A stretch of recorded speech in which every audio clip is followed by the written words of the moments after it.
এমনিতে সাধারণত আকাশে যদি এমন মেঘ হয় আর ঝোড়ো হয় আমার দেখে কিন্তু খুবই ভয় লাগে, কিন্তু আজ ভয় লাগছে না, কারণ আজকে সারাদিন এত পরিমাণ গরম পড়েছে যে একেবারে সহ্যের বাইরে। তাই এখন মেঘ দেখে খুবই ভালো লাগছে, সেই জন্য ছাদে চলে আসলাম। এই ভিডিওটা আমি নিয়ে রেখেছিলাম 2 দিন আগে।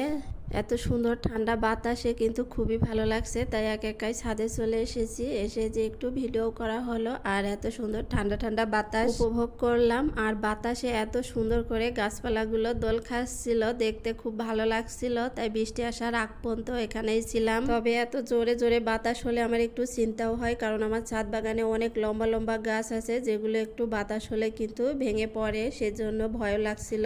তবে যাই হোক, বাতাস হোক আর যাই হোক, পরিবেশটা কিন্তু অসাধারণ ভালো লাগছিল। আর বাতাসটাও ছিল একদম ঠান্ডা, খুবই ভালো লাগছিল। আর দূরের বড় বড় গাছগুলো তো এত জোরে জোরে দুলছিল, দেখে কিন্তু ভালো লাগছিল আবার ভয় লাগছিল। দেখুন কি জোরে জোরে বাতাস হচ্ছে, তারপরেও আমি ছাদে এসে এভাবে ভিডিও করছি। এরই মাঝে 2-1 ফোঁটা বৃষ্টিও পড়ছে, কিন্তু আমি তো নিচে যাচ্ছি না। দেখুন এই গাছটা মনে হচ্ছে একেবারে তুমুল আকারে দোল খাচ্ছে। আমি তো আরো একটু কাছে গিয়ে ভিডিও করলাম। একেবারে ছাদের ওপর থেকে গাছটা ধরা যায়, আর ছাদের উপরে কিছু ডাল আছে, দেখুন একদম ছাদের উপরে উঠে আছে। বছরের এই সময়ে এসে যে এভাবে ঝড়ো হাওয়া হয় আর ঝড় ওঠে এই প্রথম দেখলাম, কারণ এই সময় তো শুধু বৃষ্টি হয়। এখন প্রকৃতিও যেন কেমন উলটপালট হয়ে গেছে, যখন ঝড় হওয়ার কথা তখন ঝড় হয় না, এখন বৃষ্টি হওয়ার সময় এখন ঝড় হচ্ছে। ছাদের এই যে পোলাও পাতা গাছটা কাঁথায় পড়ে গেছিল সেটাও তুলে দিলাম। আর এই যে আমার বাগান বিলাস রানী কি সুন্দর ফুটে আছে। ছাদে এসে এদেরকে দেখলে এমনিতেই মনটা ভালো হয়ে যায়।